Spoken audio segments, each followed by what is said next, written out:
My determination was to come in there and become one of the best at the company. Taking action doesn't necessarily mean eliminating fear, but it does mean the amount of courage that you have needs to outweigh the amount of fear that you have.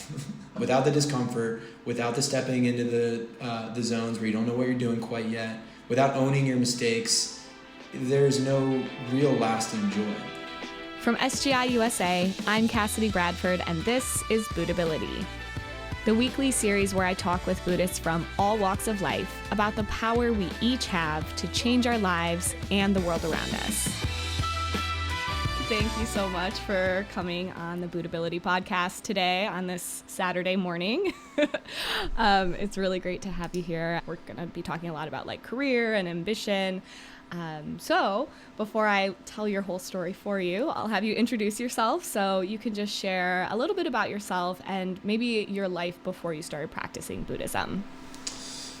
Yeah, great to be here with you, Cassidy. And my story begins in Virginia, where I was born and raised. So from the East Coast originally. Okay. And spent the first 18 years of my life in Virginia. Spent some time in Maine for college, came back to Virginia, found my way to Atlanta, and then out to California. So I've been in California since 2018. I love it here. I've lived in the Bay Area. I live in Santa Monica, Los Angeles area now. Mm-hmm. And when I was 18 is when I kind of started getting tapped into, really what I would call kind of like a spiritual orientation.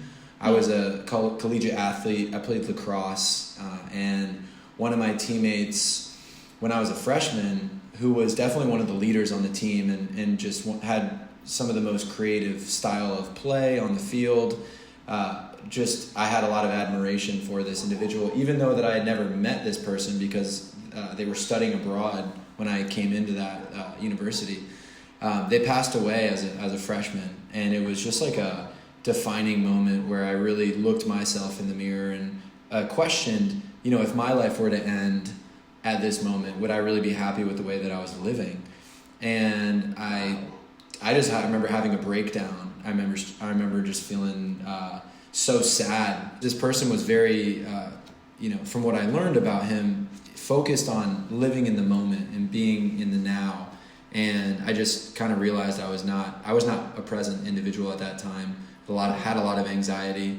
And that's kind of where the whole, journey inwards began. Wow. I mean, yeah, there's something I feel like about that time in a lot of people's lives. There's a lot of reflection, oh wow, what is the meaning of my life? What am I going to do?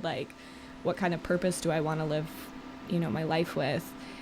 So at that time, were you more just reflective about kind of meaning of life, or did you dive into I want to study about different religions or spirituality?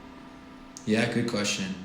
I think I was more, there was definitely a contemplative nature to it. I hadn't anticipated how much of a shock it would be to move to Maine, where it's incredibly cold and the winters are incredibly long, and I didn't know anyone from, growing up, really. Mm-hmm. So moving there, you kind of have the dream of, I'm going to go to college and, it's going to be fun and there'll be parties and I'm going to make so many friends. And the reality of the situation is, I kind of had cut myself off from my support system.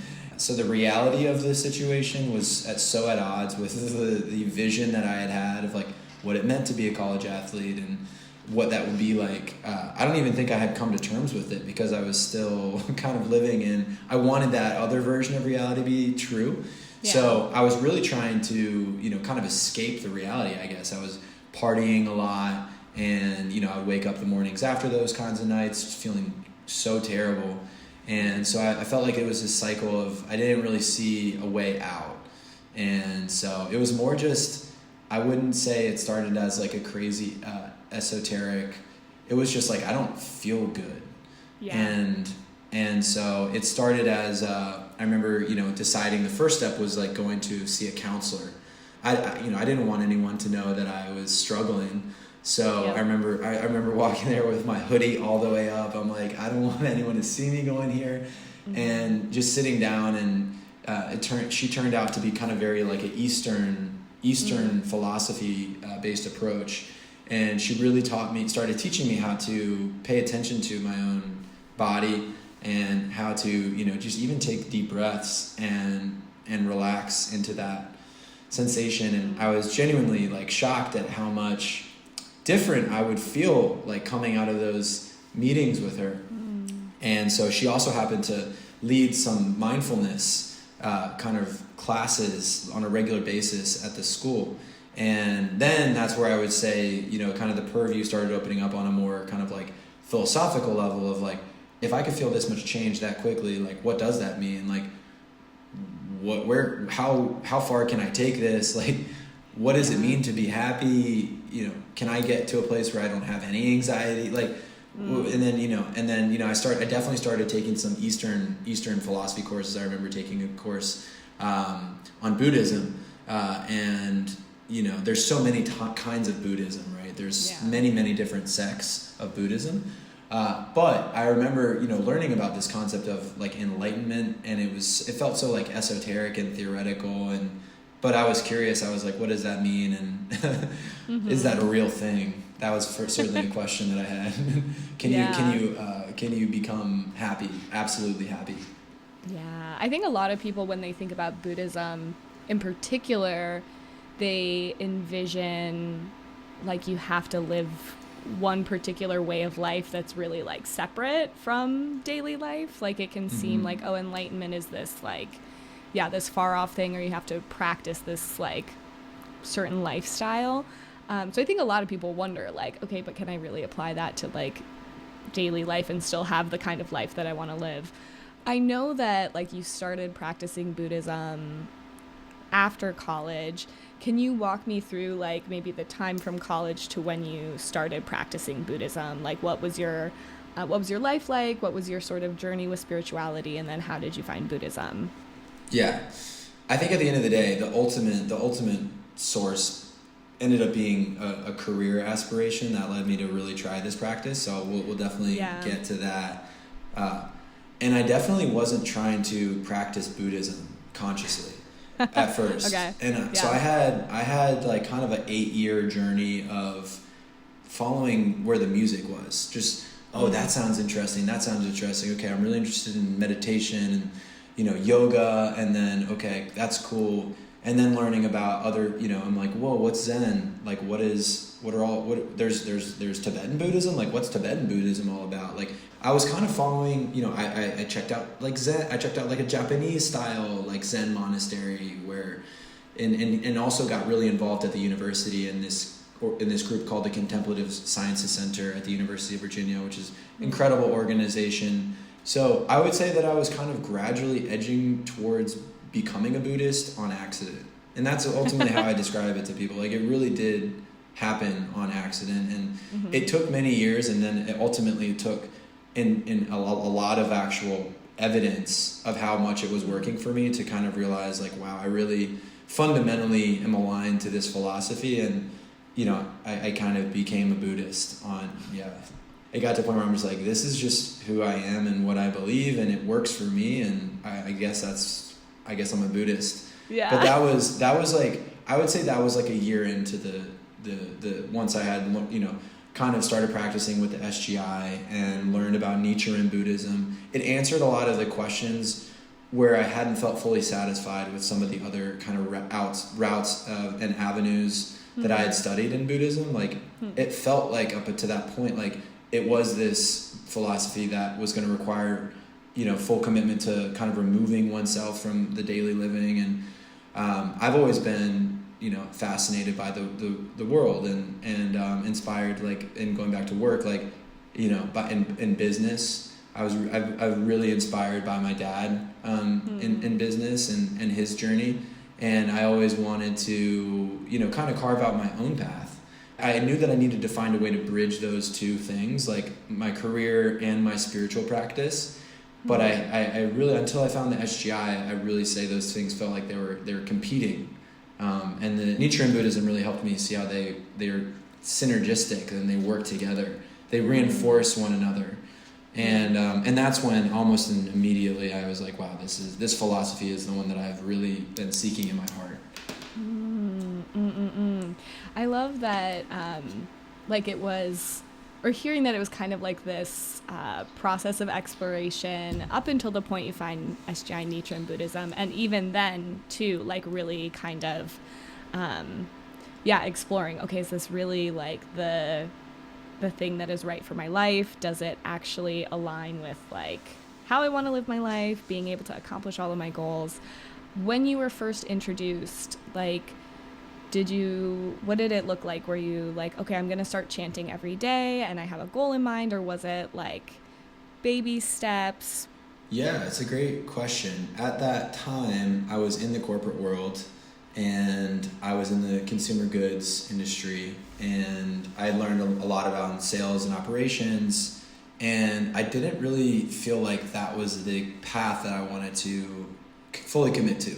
Matter of fact, I was very interested in more human development, and so I was running through questions in my mind of like, you know, what does it mean to be a therapist or, you know, a coach? How can I maybe even build a business of my own and create content that's going to sustain my life, you know, with like income, but also really add a lot of value to other people's lives.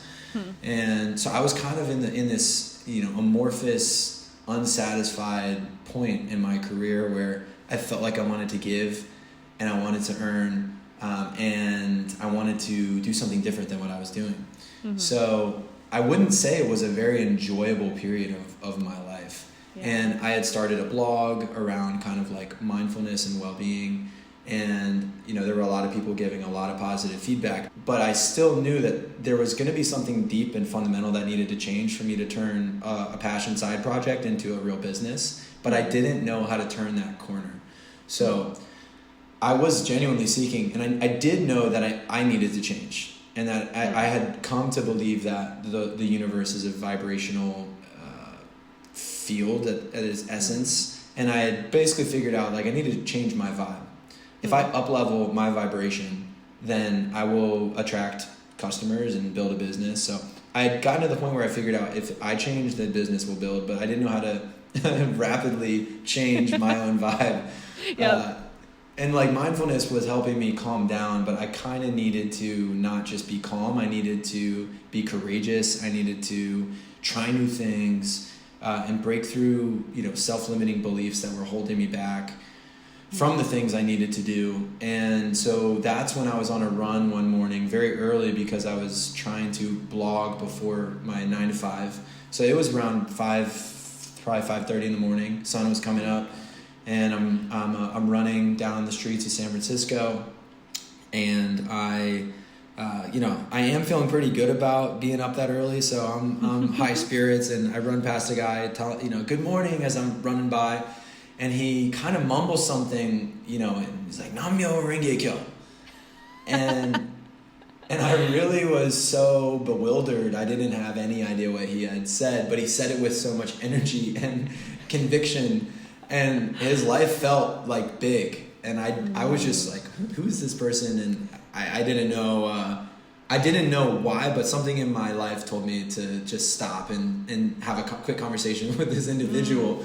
And that man's name is Emmett, who is now forever, you know, kind of etched in my heart, because he started sharing. I said, what did you say? He said, I told you the name of your Buddha nature, Nam-myoho-renge-kyo. And very quickly he hands me, you know, he's like, have you ever heard of SGI, you know, Buddhism?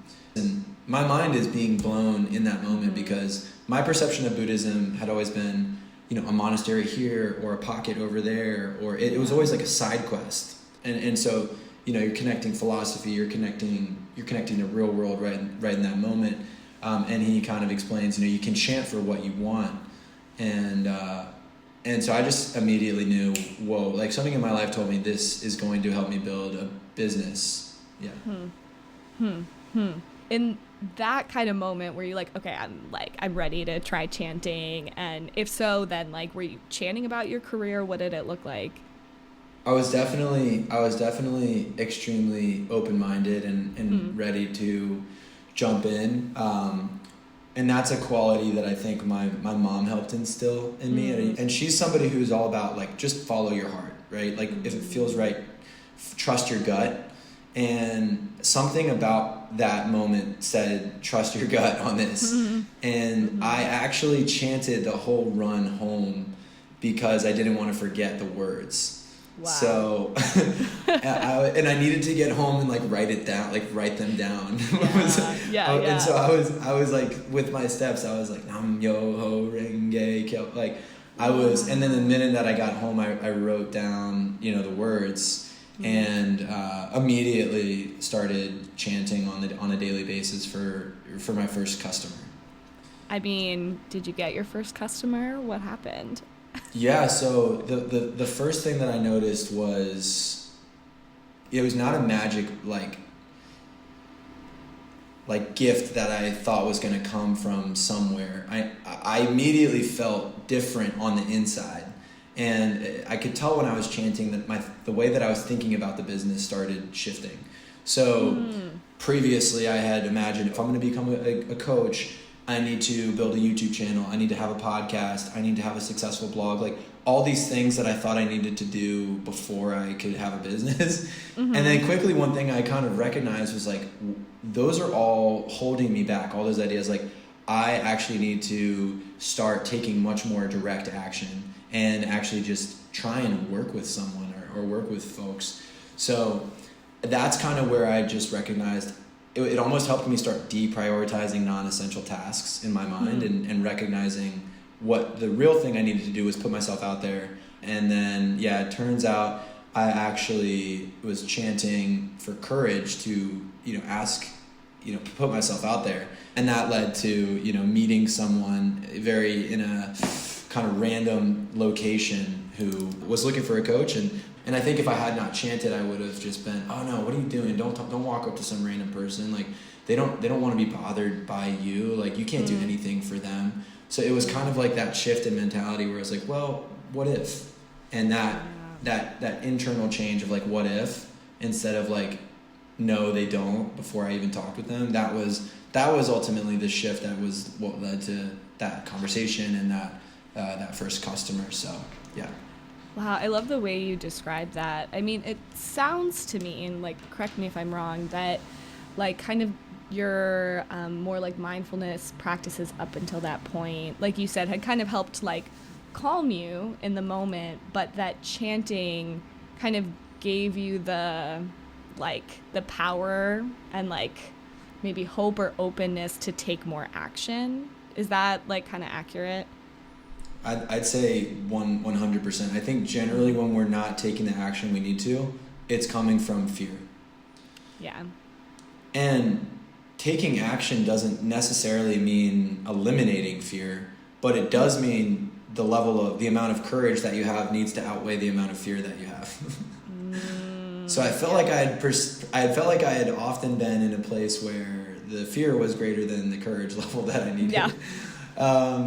So that was, and that's where the kind of this, I started recognizing that, wow, this is not a magic pill. This is more of a daily kind of struggle with oneself to overcome one's own, limiting like beliefs or levels of fear. And so I kind of quickly started realizing, wow, this is going to be a practice that requires me to wrestle with myself, look at myself really honestly, and and kind of like transform on a very like small scale, like every day, I call it like the 1% mentality. Like how can you do something today 1% better than you did it yesterday, and those marginal gains. So I kind of saw it as a way to do that. Yeah. Oh, absolutely. Because I think like we talk many times on the podcast about like it's a daily practice, because that consistency like allows you to just have these like in the moment seemingly small shifts, right? But then you look back even 1 week, 1 month, 1 year, oh wow, like my life has really expanded so much because of like just continuing to make that effort every single day. So after that first client, you're starting to gain more confidence, take more action. What were your like career ambitions like at that time? Yeah. So I did take some pretty full 100% commit action, right? And I felt really confident in this practice, shockingly confident in this practice. And I basically decided pretty quickly, I'm gonna bet that this practice is gonna help me succeed to the point where I'm comfortable. Actually, I'll get a couple customers and then I'll quit my job and go full send on this practice and this goal of building a business. So that is what I did. I essentially quit my job pretty quickly thereafter. Probably I think I quit my job 4 months after encountering this practice and chanting every day. And I maybe had 2 customers at that point. So that initial one and then maybe one more, but I could see the trajectory of how much this practice was helping me. It was basically placing a bet on myself. And if there's one thing that I think Nichiren Buddhism enables, a pattern that I've seen across so many friends in the community, is like it gives people confidence over time that they have more in them than they believe. And so I was starting to feel that heating up, and so that's, I think, also helped inspire that choice. Yeah, absolutely. I think we talk constantly about like, what our goals and our dreams are. And many times like we set goals that at first we don't really like believe we can accomplish, but we want it. But with time, as we chant, like you develop that kind of like, confidence in yourself. So as you had that like kind of building confidence and you quit your job, where did the coaching business go? Yeah, great question. I think you do make a really important point, which is that process is a daily struggle. And it does happen when you sit down and you chant, that oftentimes the starting point is overwhelming lack of belief in yourself. 100%, yeah. And that's honestly what it felt like. As I quit my job, it's like that intense. The pressure was now on. Like there was a certain amount of money that I had saved in my bank account, and that was going down, not up. Yep. And so, like there was a lot of pressure and fear on the daily. So, and I think I instinctively knew that I needed that much of a challenge to really test this practice. So I would just call out that it wasn't like some joyful, everything's free now. Like it was like a holy smokes, I need to figure this out quickly, and I'm anxious, and I've never had this set of problems before. That made me chant more, because I needed to keep being able to take that bold, confident action. So I just wanted to kind of call out like that struggle was very much where my mornings began every day. Yeah, I mean, it's that struggle. Of course, we'll talk, where your life and career are at now, but that kind of struggle of this daily, like, wow, I have to dig so deep to be able to like really wipe out my fear or my, lack of belief in myself. That is like a skill that you learn or a muscle that you build, I feel like, so that, as you continue to practice, you still have to do it 100%, but like you have this muscle memory. We always talk about like problems and like challenges in our lives are so important because they're what makes us like strong people, Yeah, and the other thing that I would say is I was in San Francisco and I was a little bit isolated after quitting my job, and I started to feel how difficult it is to take action when you're a team of one, and that's when I started checking out some of the local kind of like neighborhood discussion meetings in the SGI, and I met some people in the community who just were the warmest, and I started getting a lot of positive feedback that you can do this and keep going, and I even had people, friends that I made, start checking in, hey, like, how are you doing? And I felt this sort of this community support in my local area. My family is all on the East Coast still, so I didn't have that like local support.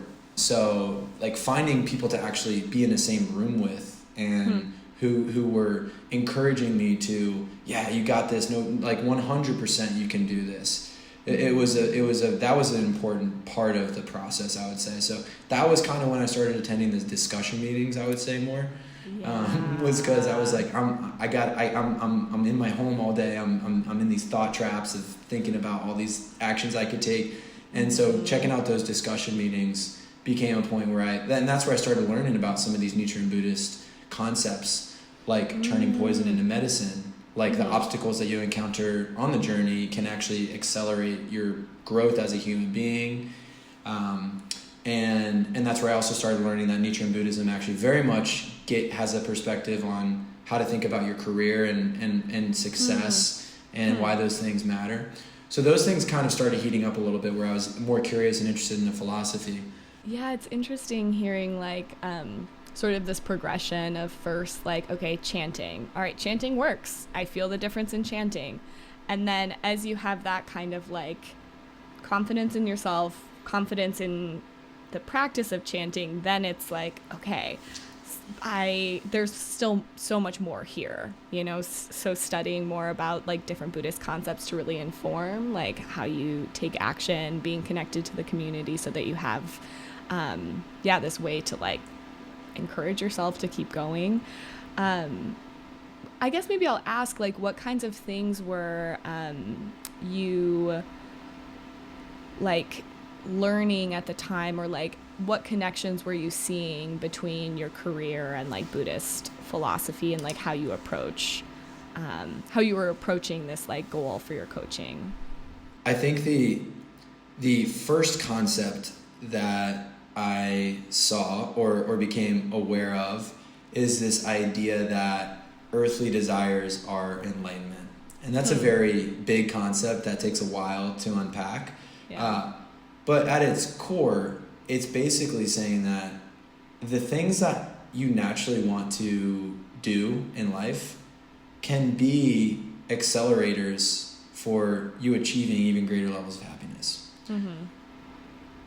So that was like a big one. So instead of having the career thing be like, oh, there's every minute that you spend on your job, sometimes it's not fun. That's taking away energy from enjoying life. Right? Like they're two distinct, separate entities. I've always been a goal-centered person. Like I loved chasing goals, and I loved that element of like training in sports because there's a goal. You're lifting weights. You're moving up your strength.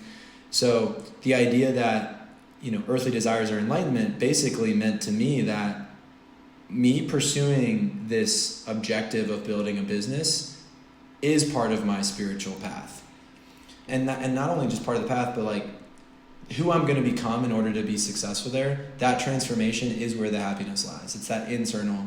So I started to realize, deep down, I thought that building a business would get me all the things I wanted externally, and that it was all going to come. And so I think what I kind of started to pick up through these meetings was like, okay, the way that you transform in pursuit of those things is actually where the gold lies.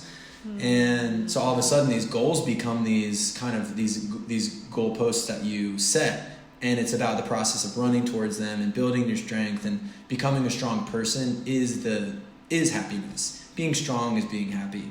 So you need obstacles to be strong. So when I encountered things that were difficult, like I did have financial like pressure, I started to see, this is not fun, and like I genuinely don't enjoy this pressure, but I also feel that being able to operate in this intensity and this pressure over time became more and more easy. And then I realized, okay, now over time I can operate in a higher degree of pressure with more poise. And I'm like, okay, now I'm less flustered in general. I could see how I was changing as a person through this practice, through chanting. So back to your earlier question, which is like, what kind of actions were you taking? I was basically putting myself out there a lot more. I was calling people from, you know, my own life, just asking if they had any interest in you know, trying out a free coaching session. I found some folks who really were interested and eager to and then like we went through this process and they got some pretty incredible results. And then all of a sudden this kind of referral network effect started happening where I started seeing customers come in and I was chanting for it every day. And that's when I started seeing things happening that I wasn't even like initiating direct action on. It was like ripple effects. Wow. It's just this, like, there's no real equation. There's no perfect process. It was just like, I had to just keep putting myself out there. And eventually, you know, the business grew to a size that I was totally like, couldn't really take on more. And at that point I kind of like, I realized, okay, like something's shifting inside me. I actually don't know if I want to pursue this as like my lifelong career. Like I see how I could continue developing this and build a bigger, you know, kind of business from here. But it's still, and I don't want to create the wrong picture. Like it wasn't like I was like, it wasn't like some huge, like massive, like income success. But it was trending in a better direction than like losing a ton of money to run a business. And I was learning a lot. Now I got to the point where I see how I could take this and go build a real business on it. And I don't know if that's what I want to do.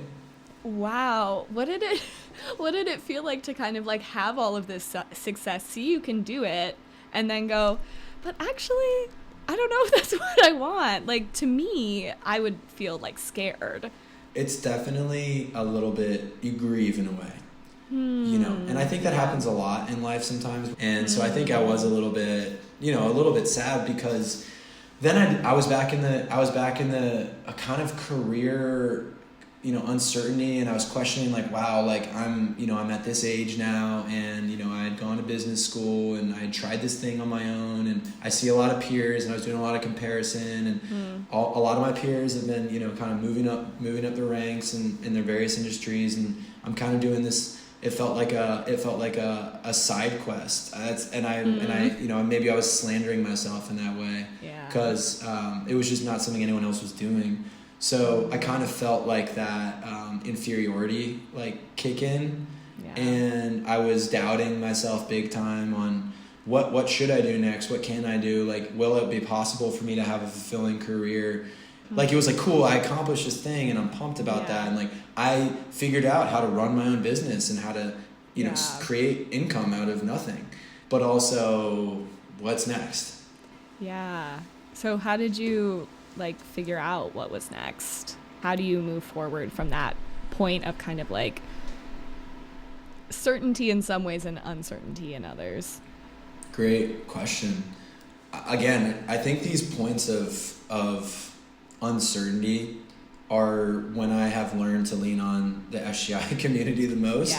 I started kind of trying to wind things down and started creating a little bit more capacity, and that was when I started actually being able to attend more SGI activities and discussion meetings, and I started meeting more, you know, like young men in particular, who I like resonated with, who I was like, what are you doing? What, you know, and turns out a number of these, you know, these guys were in business in a variety of ways. And so it was at a conversation where I was at one of the SGI community centers where, you know, I'm telling this guy I have this background in sales and, you know, I really love coaching and, you know, but I don't want to have like a transactional like job. And he's like, you should try customer success. Like, cause he was in the tech industry and this is kind of a niche field in the tech industry. I had never heard of it. I quickly kind of started investigating a little bit, and then that investigation turned into excitement, and then that excitement turned into like kind of my next determination. Like I'm going to try and figure this out. Wow. So did you think like, okay, I'm gonna do customer success. I'm gonna have like whatever kind of company. Did you have that level of clarity and you started chanting and taking action, or? Yeah, I'll stop with that. I honestly had no idea what this was going to turn out to be. And okay. I had a deep suspicion of the tech industry, that it was all microchips and processors and boring stuff that, you know, that I wouldn't enjoy. And some of the friends that I made in the community just encouraged me to chant, like to find the best job for me that I would be really happy with. So I definitely was chanting a lot just for clarity, and it felt like it was foggy. And I kind of started to see through the fog over time, through the practice. And then I had an opportunity to, go down to Florida, where there's this kind of we had like a young men's conference. And, one of the conversations that I had down there was about career. And I remember telling this individual, like, I want to get into customer success, but I have no idea about how to get in, and I don't know if I can do it. And he basically encouraged me just to go all out with the practice for 100 days and just be really consistent with the practice, test it, push up the amount that you chant every day. You got to have the other side of this, which is going to be, you got to have the grit. You got to apply for jobs harder than you've ever been. Like, this is not a magic wand. You got to go get it. And so I kind of set that determination, within 100 days, I'm going to figure this out. And one thing led to another, and I was trying to follow that process to a T, again, putting my bets on Nam-myoho-renge-kyo that something could happen. And I was taking a lot of action. I was applying to a lot of jobs. I was getting a lot of rejections. But it turns out that, very mystically, one conversation that I had a long time ago with a friend who he kind of randomly messaged me one day about someone that he knew who might be interested in coaching, and I was able to explain I'm winding this down and trying to get into customer success. And at that moment, I pulled up his LinkedIn, and I'm seeing customer success manager. And so I'm like, what? It's one of those moments where you're like, there's some mystic feelings, there's some mystic magic in there. I don't know what it is, and that quickly turned into, I think, because he knew a little bit about my coaching background and about that I had some skills there, and I think he kind of connected the dots. I see your skills. I know this company. I think you could be good, and he kind of encouraged me. I'm happy to refer you, and so that turned into about a 2-month interview process, 10 interviews. It was one of the, it is one of the leading tech companies in the industry and in the AI industry. And wow. So despite getting rejection letters from, jobs paying way less money and way less cool companies, by the 90th day, that 100-day campaign I had started at, and I'm still there today, which I'm sure we can spend some time talking about too. Yeah, absolutely. I was thinking, as you were talking about, you've got to really have grit. I know we were talking earlier that there were a couple of things that, you had read at the time that really show the connection of, Buddhism and, success and career. So I'm wondering if you wanted to share one of those. For sure. The first thing that I would probably share is a quote from the Buddhist philosopher Daishonin Ikeda. And the backdrop is, I think the reason that I was able to grind so hard in that 100 days was because it wasn't just about getting a job. There was also a degree of wanting to demonstrate that this practice was actually legit and put it to the full test, and that succeeding in this endeavor meant more than just, a personal win. It also relates to a much broader topic of how does one individual's success and happiness relate to the bigger picture of world evolution and world peace, and so I would say that having that clear why of I want to get this win because I want to grow as a human and I want to leave the best possible impact on the world. It wasn't just about the job. That's what I'd say. And so I got this perspective from the Buddhist philosopher Daishonin Ikeda, where he says, Soka Gakkai members, however, were cultivating a view of work as not just a means of earning a living, but as a way to polish themselves as human beings. This was based on Nichiren Daishonin's teaching, regard your service to your Lord as the practice of the Lotus Sutra. Service to your Lord here refers to one's occupation. In other words, the Daishonin is telling us to regard our work as our practice of Buddhism. In order to become dispensable people at work and win the trust of our colleagues, we need to have the faith of one and work as hard as 3.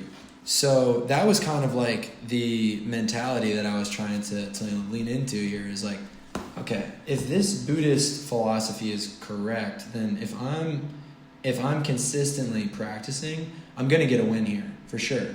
All right, it helped me build a business. I know that, but this one feels actually impossible. Like, yeah. Skip the entry level job, like no background in tech. Like I have a clear number that I'm trying to get to in terms of what I'm making, and it was just hard to believe. So having that approach of like, all right, I gotta grind it out here was there was definitely a sense of like, I knew I had to do the work of three, and I knew that my mentality I need to be the hardest worker in the room. I need to put in more elbow grease, more sweat than the next person who's trying to get this job.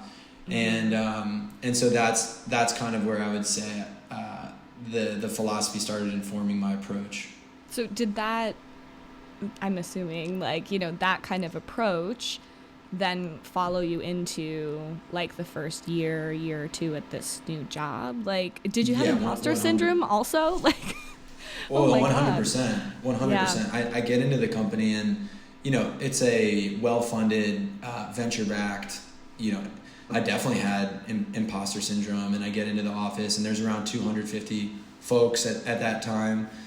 It's now grown to 1,500 in an international company in 5 years. Wow. So it's, yes. And so, but, you know, I was like, I didn't know how to use the tools. I didn't know the lingo of the industry. Mm-hmm. And I was surrounded by a lot of folks who had been in the industry for a long time. And shout out to my boss, who was the guy who took a bet on me because he saw that potential.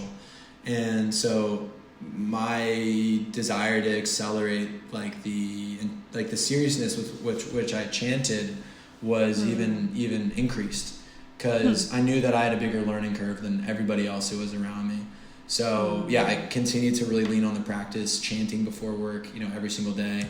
And it was definitely challenging, but my determination was to come in there and become one of the best at the company, if not the best customer success manager. And again, it's like set that impossible goal and then give yourself something to chant for. Yeah. And then a month later, COVID hit and we all went remote. I had incredible protection because I had landed at a company that would proceed to actually be uniquely positioned to help companies in the pandemic. So wow. I had landed one of very few opportunities where, you know, my job was completely secure. I felt like there was this like force field of protection, that it wasn't just like I had landed a job. It was like I landed a job that would help me navigate this incredible obstacle that we would all collectively go through together, which was COVID. Mm-hmm. To make sure I'm understanding the timing right, you said a month after you started? Literally a month. Like I started wow. and then got sent home to work remotely literally a month later.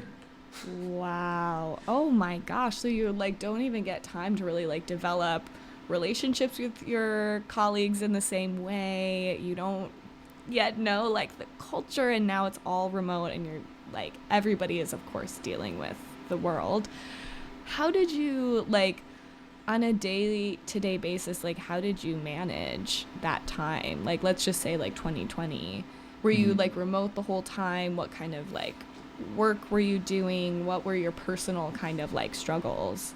You know, I leaned on the practice more than ever. And at first it was like, okay, we're going to do this little work from home thing and I'm sure it'll be temporary. So, you know, but over time it became very clear that this was not going to be temporary. And I noticed people around me struggling so much. And I was too, but the difference that I noticed was like from this practice, I had this like intense amount of hope too that I was cultivating on a daily basis. And I quite frankly needed it because on top of a pandemic, I'm onboarding into a new job where I'm expected to be working with executives from other companies and know how to use this new product that I'm just getting my bearings on and work with them to help them get return on their investment. It was super intense, and there were a lot of, you know, kind of moments where I fell down or made mistakes and I was beating myself up, and it was just this like kind of intense, like chant, do your job, and then chant at the end of the day. And, I was kind of just like a ruthless grind, not in like a bad way. It was just like, I was so focused on the work. At times I didn't even have time to think about that we were in the pandemic. I was just grinding. And again, more protection. I had my brain was so locked in on my job that, I had something to do. So it really helped me navigate the pandemic because I had something to spend my days doing. And I was learning and I was growing in that capacity, and it was certainly difficult on the social isolation piece. But I was also pretty amazed at how the kind of the Buddhist community continued to stay connected, like in a remote capacity. And I still had people checking in on me, but for the most part, it was job. It was practice. It was Nichiren practice. Is Nam-myoho-renge-kyo in the mornings. Job, chant more, and just rinse, repeat, motion, and it was gritty. It was a grind, but it kind of shaped out. And by the end of that year, I had actually finished as like the top performer in my segment, and I won this amazing award, which came with like a fully funded trip with a plus one. So I then got to go to Argentina with my brother once the pandemic ended for 2 weeks. So. And it was like, how did I didn't even know. I just committed to the process. It was like, wow, this practice really works. And it was a very validating moment, for sure. Wow. It's interesting that you said too, like it's not like you were like, your goal was like, oh, I want to be the top, or I want to get this award. You were just like, I'm just going to do my best. I'm going to do, like you said, the work of 3 people. And obviously then that was like reflected in your workplace. So after that year, did you like have even bigger ambitions? Were you like, okay, I'm just going to keep like grinding here because this is like exciting and fulfilling and I'm moving fast and I'm doing well? Yeah, at that point I had grown to really love this cycle of intense kind of learning and training. And I started to feel like, okay, I'm getting a really good grip on this role. So I'll be honest, I was kind of like, okay, where's the next challenge? Like I need to throw myself into something. So I was looking at like sales roles in the company that I was at, and I was about to go do that. And then I had a conversation with my manager where I was essentially saying, hey, it was kind of like almost like I'm heading this direction. I wish there was a clear path to management, And then he's like, well, hold the horses. Like, there might be an opportunity here. So then, and that had always really been the dream, but I didn't think becoming a manager that, was possible that quickly. So about 15 months after I joined as an individual contributor, I moved into a management position. And then it was like, okay, we're back on this crazy learning curve of I've never done this before. And now this problem set's a lot different. It's not about technology and value realization with customers. It's like, how do I lead a group of people? What does it mean to be a good manager? I had to learn about, the importance of being radically candid with people, but also knowing how to also be radically human. And that is a process that just takes failure, to be honest with you. And there were a lot of moments where I didn't do a good job, but I had that equal level of commitment of, I'm gonna see every obstacle as the way here. There's a quote from Nichiren Daishonin, who's a Buddhist philosopher, where he says, when obstacles arise, the wise rejoice while the foolish retreat. And, so obstacles would come up, and in the moment you're all disheartened and downtrodden, and then you chant and you're like, okay, like how on earth can I transform this? And then, every time you walk away with more wisdom. So that was the general process of management. And then the technology boom that had happened at the start of the pandemic turned into, okay, the market that we sell to is actually now in a lot of financial pressure because there's not as much money flowing into the technology economy. So these companies were starting to go out of business. Our customer base was getting hit the hardest. And all of a sudden, this frothy, amazing, you're on a rocket ship turns into, oh my gosh, like this all of a sudden became the hardest job. in the world. It was in the trenches. And the bonds that I made with my team members during that time, those are forever bonds. Because we really had to battle, and it was tough, and it was really competitive. And I had to lean on my practice like so much during that time, because I'm learning how to be a new manager. I'm having harder conversations with customers than we've ever had.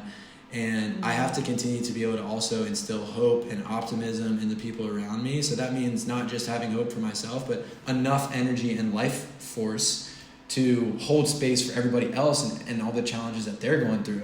And it really required me to just level up. And again, it goes back to like, the one who benefits from having to level up is you. Yeah. So when you have heavy challenges and you do human revolution, which is a concept of, evolving yourself from the inside out, little bit, 1% every day, you're the one who benefits from that. And it's a challenging way of living. It's the equivalent of being interested in fitness, where it hurts to push your weight up, but you also get bigger muscles.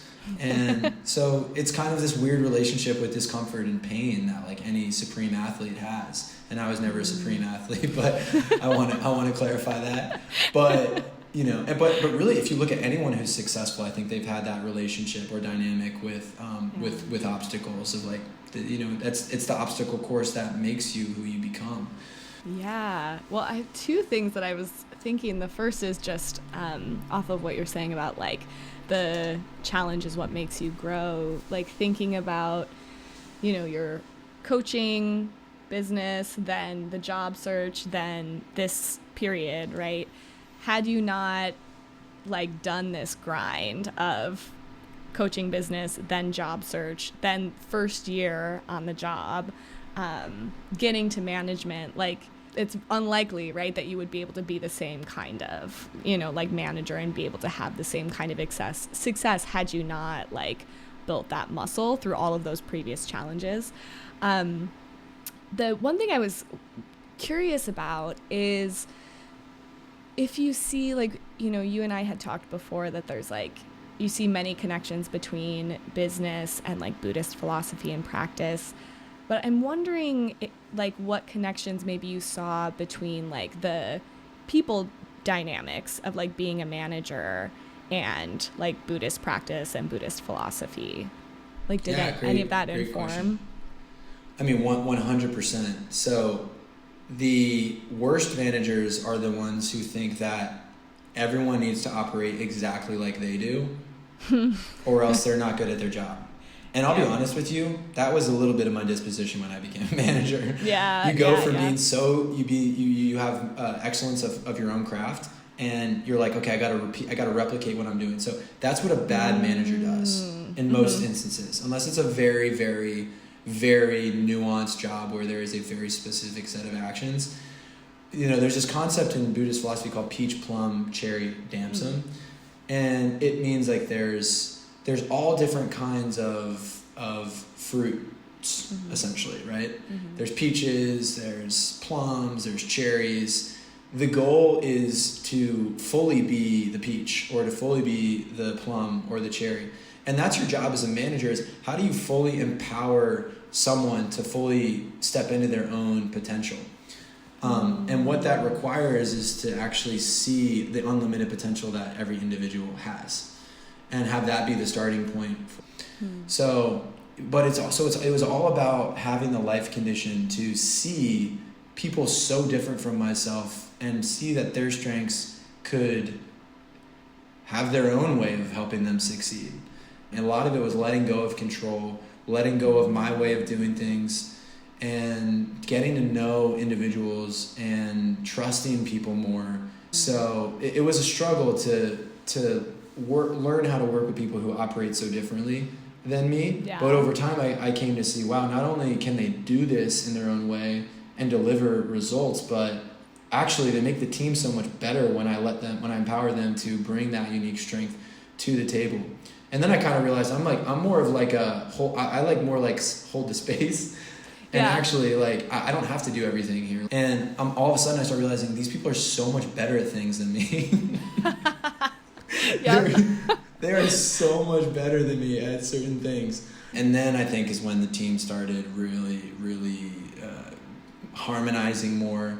We were united in mind, as there's a quote, Nichiren says, many in body, one in mind, which means, have the same clarity on the vision for what you're trying to accomplish, but everybody's going to have different makeups for how they contribute to that. But as long as you're clear on the goal, you're good. And that's how businesses work. You need to have everybody laser focused on what the goal is, and then empower people to get there in their own way. Wow, that's so fascinating to me, because I'm thinking about like peach plum, cherry damson. I always think about that for myself. Like, okay, like I'm going to treasure my unique qualities, but to be very frank, I don't think about that for other people and like being able to embrace others. So I'm really glad that you shared that.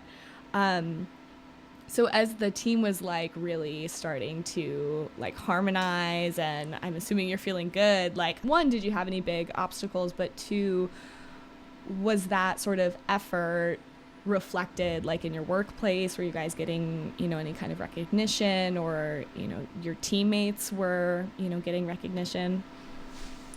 Yeah, I mean, 100%. The team quickly became one of the top performing teams in the organization. And the team's, our metrics finished number one in our segment. So that was kind of like last year. But at the turn of this year, my team kind of went through a complete shift. And like all the folks that I had gone through, these times with, and they all moved into new roles at the company, which is amazing. Mm-hmm. And that's the top objective as a manager. So on top of like this new team, like which was now a smaller team, we brought in a new senior leadership team with a whole new way of doing things. I was very optimistic about things, because one of the first books that our new chief revenue officer had us read is The Obstacle is the Way. And it fundamentally aligns with, Nichiren Buddhism. The obstacle is the way. That's, how we believe you grow. There was, a meeting where I had to show up in a room with all the senior leaders at the company. I remember walking up to our chief revenue officer, and that, we were having dinner at his house, and I'm like, I know we don't know each other, but I want to let you know I want to be a senior leader in your org one day. And I remember walking away from that being like, did I just actually do that? Like, he probably thinks I'm like the biggest dweeb. Like, everybody's saying this. And I'm like, okay, now the pressure's on. Like, like I've got a year of work ahead of me. And it was going back to like, I believe in this practice. That's what makes me unique in a way of like, I know that I can draw unlimited reserves of my own energy, and I know that I'm just probably going to get beat down more than anybody else, but I'm going to keep getting back up. Like, you cannot stop me from getting back up, period, with this practice. And so I was just confident. Yeah. And then we started out this year, and the pressure was on. I had a smaller team, and all of a sudden like the team dynamic totally shifted, because half my team is like new folks, but they're not people that I specifically hired. And how do you get a team in rhythm and aligned when it's very sudden? And but we were doing very well. We were winning the big deals. We just finished the year, and we hit above target every quarter. My team ended above 110% to target on the year. Wow. I think maybe one of like two teams that hit targets every quarter. And I was one of two managers on my side of the business who got selected for this award called President's Club. So now that's the same award that I won last time, but I was an individual. Now I've won it as a leader.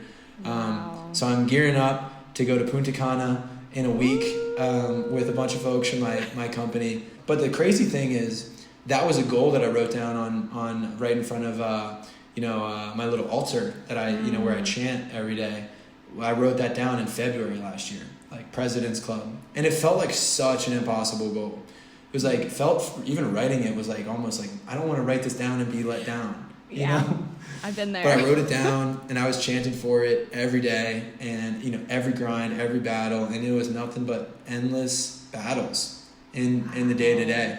And it all leads up to this award ceremony at the end of the year, at the revenue kickoff. We're all flying into Salt Lake City, and you wait 3 days. And I had been the MC of the meeting that day, so I was pretty exhausted. And you see the slide come up, and my team is like shaking me before I even process what's going on, because I had been at peace with how it was going to go either way, but I wanted it so bad. I wanted it so bad. But like I start feeling like my team like grabbing my shoulders, and they're so pumped for me. And they're the ones who, really, they're the people who did the work so it's a team win. Like it's truly a team win. And yeah, that was truly something I'm most proud of in my career, for sure. Oh my gosh. Having so many great victories, but through this really, like you're saying, really grinding, I'm fighting so hard for this, and it's paying off because you have this practice, you have this determination. We've talked about all of these really incredible sort of external successes and benefits in your life. I'm wondering if there's any that we haven't particularly touched upon, just kind of inconspicuous benefits that you've seen from your practice since you started, and going through all of these kind of career battles, I'll say.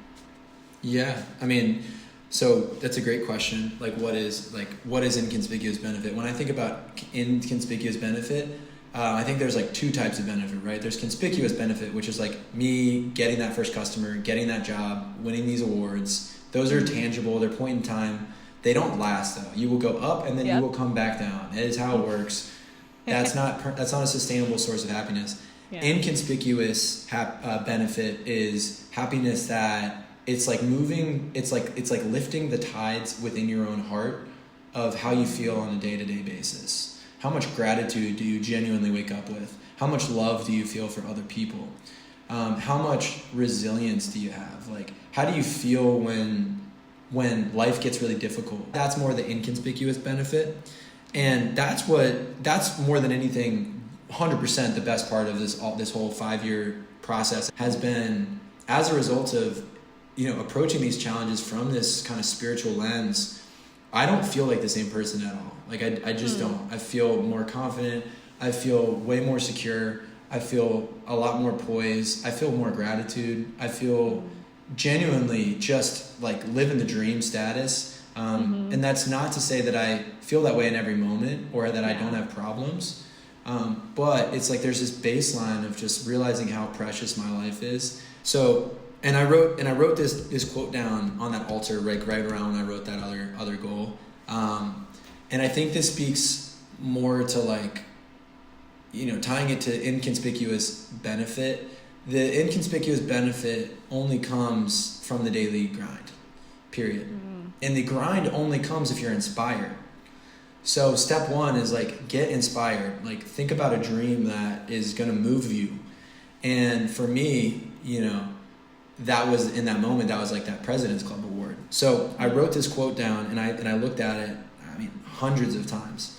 And this is from the Buddhist philosopher Daisaku Ikeda. He says, dreams and determinations are two different things. If you simply long for what you'd like to be, but fail to work at it with persistence and painstaking diligence, then you're pursuing an empty dream.